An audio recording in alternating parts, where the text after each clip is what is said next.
Who am I? Who am I?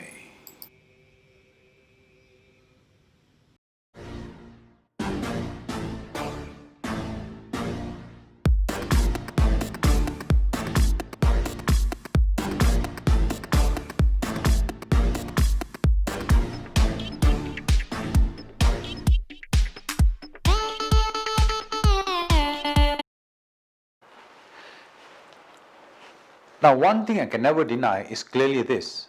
What we can never deny is before we became the fetus, it was a combination between the sperm and the ovum, and then became a fetus. The question is, even the sperm swimming behind me, it had a life of its own. It is said that sperms live up to 4 to 5 days, but I'm sure there's some kind of code for the sperm to find the ovum. My interest for this discussion is, what was its life for those 4 to 5 days? You know, sperm can live up to 4 to 5 days. Did the sperm not feel that that was the reality of it? That this is indeed me. I am the sperm. Hang on a minute. Let's not be a sexist. Or was I the ovum?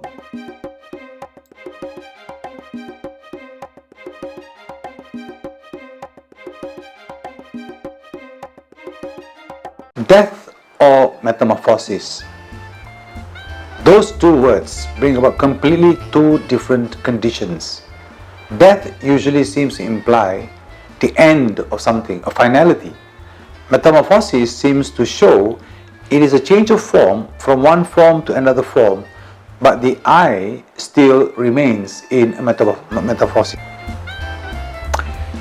Let's consider the life cycle of a frog.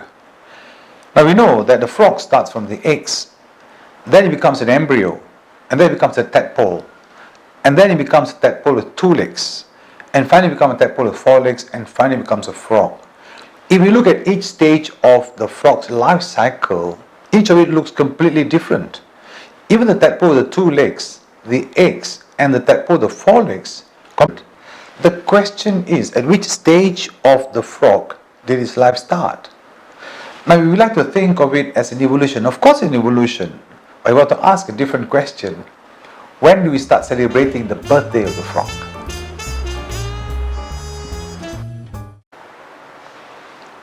Let's remember this.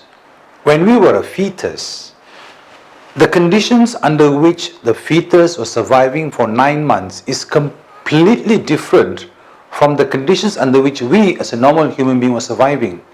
At least we can recognize this. I recognize this.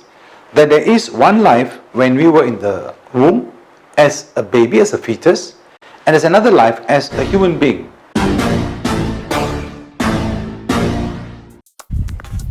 In order to be able to become a butterfly, the caterpillar has to fall apart completely, decompose down to its very essence, devoid of any shape or consciousness. It literally dies. There is nothing left of it. And from this liquid essence, the butterfly starts to pull itself together from scratch. And from scratch, a butterfly is born. Now, the big question. Do you grieve the death of a caterpillar, or do you rejoice the birth of a butterfly? Who am I? Are we now looking at form or substance? That's very important. It is very important because if we look at just the form, we will not be able to understand the concept behind it. All of us are taught this by our adults. We are born as a baby, we grow up into kids. Then we become a young man or a lady. Then we grow old and we die. And die is a finality. We are taught that we are human beings, and that becomes our reality. In such a reality, the answer to who am I is, I am a human being. Is that true?